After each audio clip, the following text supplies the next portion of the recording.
जय सिया राम। तो आज हम अपने प्यारे कथा रसिक श्री सीताराम जी को एक ऐसे अद्भुत दिव्य संत भक्त की कथा श्रवण कराएंगे जिन्होंने ठाकुर जी के विरह में अपने शरीर को ही दग्ध कर दिया। प्रत्यक्ष सबको दिखाई दिया कि आपके शरीर से ज्वाला प्रकट हो गई, शरीर में अग्नि लग गई, पूरा शरीर जला लिया।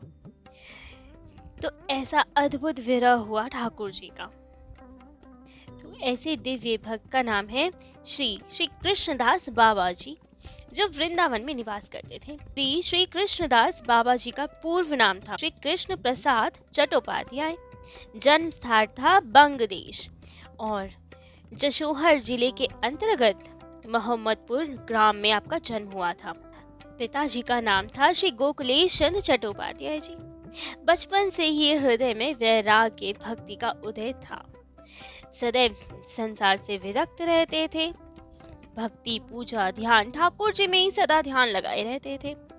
तो इसीलिए ही अब जब बालक इतना भक्ति की ओर बढ़ने लगे तो माता पिता को चिंता हुई, तो बंदिशें लगाने लगे। सोचा विवाह तो सबसे बड़ा बंधन है, क्यों ना विवाह में बांधा जाए इन्हें। तो जब इनके विवाह का प्रस्ताव आया तो इन्होंने मना किया, लेकिन माता पिता ना माने। लेकिन आपका भी प्रण दृढ़ था, तो इसीलिए विवाह से एक रात्रि शेष में ही घर से निकल पड़े आप बिना किसी को बताए, और पैदल ही पैदल चलते चलते वृंदावन पहुंच गए। अब वृंदावन आए, यहाँ खूब आनंद से भक्ति करने लगे, भजन करने लगे। शुरुआत में श्री मदन मोहन जी की सेवा भी की कुछ दिन रह के, लेकिन फिर विरक्त भाव जगा। सोचा कि सबसे दूर रहना है, तो इसीलिए रनवारी आ गए। वृंदावन का ही एक स्थान था और वहाँ भीषण जंगल था। वहीं कुटिया बना के रहने लगे, उसी में भजन करने लगे। जाते केवल दिन में एक बार संध्या समय और मधुकर मांग लाते। लेकिन ब्रिजवासी आपसे खूब प्रेम करते थे, तो इसलिए रास्ते भर में जहाँ जहाँ से आप जाते सब आपको मधुकरी देते जाते, और ब्रिजवासियों को दुख ना हो उनके आग्रह को आप ठुकराते भी नहीं। तो जो जो देता रहता मधुकरी सबसे लेते रहते, लेकिन उतना पाते नहीं, जितना प्रयोजन होता उतना ही ग्रहण करते, और बाकी सब गैया को खिला देते। तो खूब प्रेम से गौ सेवा भी हो रही थी और भजन भी बन रहा था आपका। ब्रिजवासियों के भाव की भी पूर्ति हो रही थी, किसी की उपेक्षा नहीं करते थे आप। तो अब श्री कृष्णदास जी बाबा बाल्यकाल में ही अब गृह त्याग करके ब्रिज आ गए थे, तो इसीलिए श्री कृष्णदास बाबा जी किसी और तीर्थ दर्शन पे नहीं गए थे, हमेशा ब्रिजवासी करते थे। लेकिन 50 वर्ष के बाद उनके हृदय में एक वासना जगी। सोचा कि एक बार चारों धाम के दर्शन करने चाहिए हमें। तो मन में यही विचार कि कल जाएंगे और चारों धाम के दर्शनों को निकल पड़ेंगे।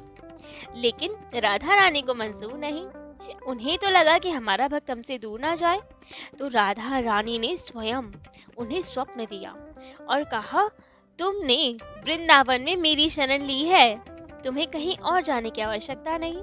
यहीं रह के भजन करो, तुम्हें सर्व सिद्धि का लाभ यहीं होगा, तुम्हें कहीं नहीं जाना पड़ेगा। लेकिन स्वप्नादेश तो हो गया, लेकिन जब सुबह जगे तो समझ ना पाई। सोचा कि स्वप्नादेश है या मेरी कल्पना मात्र है, राधा रानी आई थी या केवल मेरा भ्रम था, कुछ समझ ना आए। तो उन्होंने प्रिया जी के स्वप्नादेश को केवल मन बुद्धि की कोई कल्पना ही मान लिया और अवहेलना कर दी उसकी। तीर्थ यात्रा को चले गए। अब भ्रमण करते करते, सब जगह दर्शन करते करते पहुंचे द्वारिका। अब पुराने जमाने में कई संतों का ये मत होता था, क्योंकि जो ग्रंथ है हरि भक्ति विलास, उसमें ऐसी व्यवस्था दी गई है कि सबको तब तो मुद्रा धारण करनी चाहिए, छाप लगवानी चाहिए, तभी सच्चे संत कहलाओगे। और द्वारिका जी में, जैसे हमने पूर्व कथाओं में सुना था पीपा जी के चरित्र में, कि वहाँ पीपा जी को स्वयं श्री कृष्ण जी ने छाप दी थी, और वही छाप पीपा जी ने द्वारिकाधीश के मंदिर में सुरक्षित रखवा दी थी। वहीं से सबके वैष्णवों को वो छाप मिला कर दी थी। तो इसीलिए हरि भक्ति विलास की व्यवस्था के अनुसार था कि चारों संप्रदाय के वैष्णव चाहे वो रामानंदी वैष्णव हो, चाहे निम्बार्क संप्रदाय के, कोई भी संप्रदाय के हो, चारों संप्रदाय के वैष्णव द्वारिका में जाके तप्त मुद्रा धारण कर सकते थे, वहां से छाप ले सकते थे, व्यवस्था थी ये। लेकिन ब्रज की व्यवस्था तो अलग थी। ब्रज में रागानुगा भक्ति होती है। रागानुगा भक्ति अर्थात ठाकुर जी से कोई संबंध मान लेना, उनसे प्रेममयी भक्ति करना, तो ये होती है रागानुगा भक्ति। और रागानुगी वैष्णवों की में ये परंपरा नहीं थी। उन्हें तप्त छाप आदि किसी की जरूरत नहीं। ठाकुर जी से केवल खूब लाड लड़ाओ, उनका भजन करो, उनके सुख के लिए सब करो। लेकिन बाबा कृष्णदास जी ने ये ब्रज के सदाचार की उपेक्षा कर दी और हरि भक्ति विलास के मत अनुसार तप्त मुद्रा धारण कर ली कि जब सब संत धारण करते ही हैं तो हम भी लगवा लेते हैं, लगवा ली तप्त छाप। जबकि वृंदावन में और जहाँ जहाँ भी प्रेमा भक्ति है, रागानुगा भक्ति है, वहाँ उसकी आवश्यकता ही नहीं होती। लेकिन अब आपने लगवा ली तो लगवा ली। लेकिन था तो वृंदावन का ही, प्रेम तो वैसा ही था। तो अब मुद्रा छाप के बाद तुरंत उनके चित्त में विक्षेप आया, मन उचटने लगा, तीर्थ भ्रमण से अरुचि हो गई। अब सोचा अब कहीं नहीं जाना, ब्रज ही वापस चलेंगे, क्योंकि मन व्याकुल रहने लगा। और आ गए ब्रज। जिस दिन बाबा ब्रज लौटे उसी दिन रात्रि में फिर से राधा रानी ने स्वप्न दिया और कहा, तुम द्वारिका में तप्त मुद्रा धारण करवा के आए हो, अर्थात अब तुम सत्यभामा के गणों में शामिल हो गए हो। ब्रिजधाम अब तुम्हारे लिए नहीं है, तुम्हारे लिए ठीक नहीं है ये, चले जाओ द्वारिका ही, वहीं जाके रहो, वृंदावन क्यों आए हो अब फिर से ये आदेश प्राप्त हुआ। अब जब सुबह जगे तो इस बार तो उन्हें ऐसा कोई भ्रम नहीं हुआ कि ये कल्पना है कि सत्य है क्या। उन्हें सच में लगा कि राधा रानी ने ऐसा आदेश दिया कि द्वारिका चले जाओ। अब बड़े दुखी हुए कि राधा रानी हमें वृंदावन से जाने को कह रही है, तो बड़े परेशान हुए और गोवर्धन आए। वहां पे संत श्री सिद्ध कृष्णदास बाबा जी थे, जिनका चरित्र हमने थोड़े समय पहले ही सुनाया था। उनके पास गए। अब वे बाबा तो सबसे बड़े प्रेम से मिलते थे, तो जैसे ही उन्होंने आपको देखा तो आए और बहुत प्रगाढ़ आलिंगन दिया, बहुत प्रेम से गले लगाए और पूछा, अरे बाबा इतने दिनों से कहाँ थे आप। तब तो श्री कृष्णदास बाबा जी ने कहा, हम द्वारिका जी गए थे और देखो तब तो मुद्रा लगवा के आए हैं।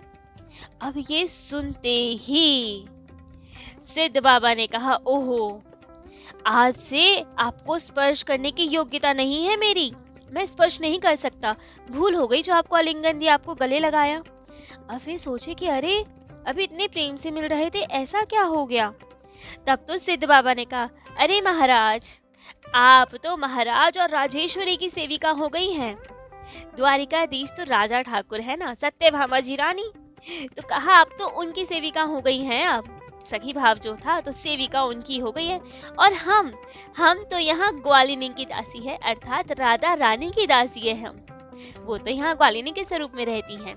तो कहा आप तो राजा है, राजा की दासी है, तो हम आपको स्पर्श नहीं कर सकते। अब जब ये सुना तो बहुत दुखी हो गए और वो सिद्ध बाबा आपसे दूर हट गए। इसका भी बड़ा दुख हुआ कि एक संत ने हमें त्याग दिया, राधा रानी तो पहले ही कह चुकी है चले जाओ, अब ये बाबा भी हमसे दूर हो गए। बहुत दुखी हुए। उस समय ब्रिज में बहुत सारे सिद्ध महात्मा थे। अब उनसे भी कृष्णदास बाबा जी गए और यही सब बात पूछी।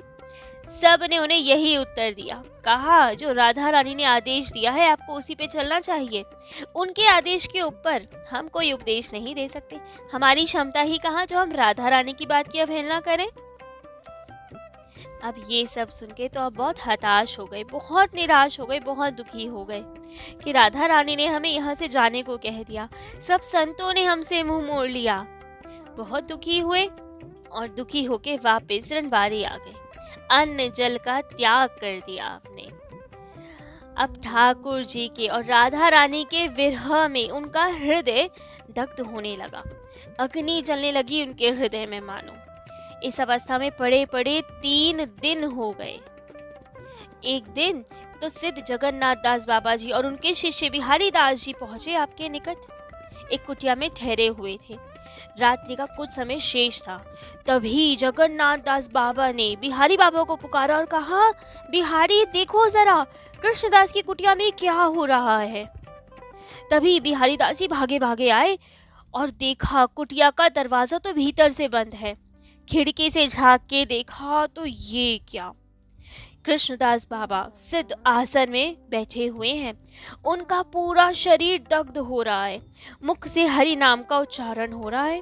वे दौड़ के गए और जैसे ही गुरुदेव से कहा कि देखो गुरुदेव, श्री कृष्णदास बाबा जी का शरीर दग्ध हो रहा है, अर्थात उसमें अग्नि लग गई हुई है, वे चीख पड़े, अहो विरहानल विरहानल, अर्थात ये विरह की अग्नि है। इतना विरह हो गया कि जो हृदय की अग्नि थी वो प्रकट हो गई शरीर में। सच में उनका शरीर जलने लगा, ज्वाला निकलने लगी। सारे ब्रिजवासियों को पता चला, सब दौड़ पड़े। बाबा की कुटिया का दरवाजा तोड़ा गया, जैसे तैसे भीतर जाके देखा तो अग्नि धधक रही है। अग्नि धधकते हुए बाबा के कंठ तक आ गई, लेकिन फिर भी उनके मुख से हरि नाम का कीर्तन हो रहा है, हरि नाम का उच्चारण हो रहा है। अब ब्रिजवासी बहुत दुखी होके, कातर होके उनकी ओर देखते रहे कि क्या करें, अब कैसे करें। कंठ तक अग्नि आ गई, कैसे बचाएं बाबा को। सब बाबा को पुकार रहे हैं, रो रहे हैं। तभी कृष्णदास बाबा जी ने, मशाल के जैसे हाथ जल रहे थे उनके, पूरे अग्नि निकल रही थी, दोनों हाथ अपने ऊपर उठाए आशीर्वाद देते हुए और कहा, तुम्हारे गांव में कभी किसी प्रकार का संकट नहीं आएगा। सर्वत्र दुर्भिक्ष और महामारी होने पर भी तुम्हारा गांव सुरक्षित रहेगा, निश्चिंत रहो तुम सब।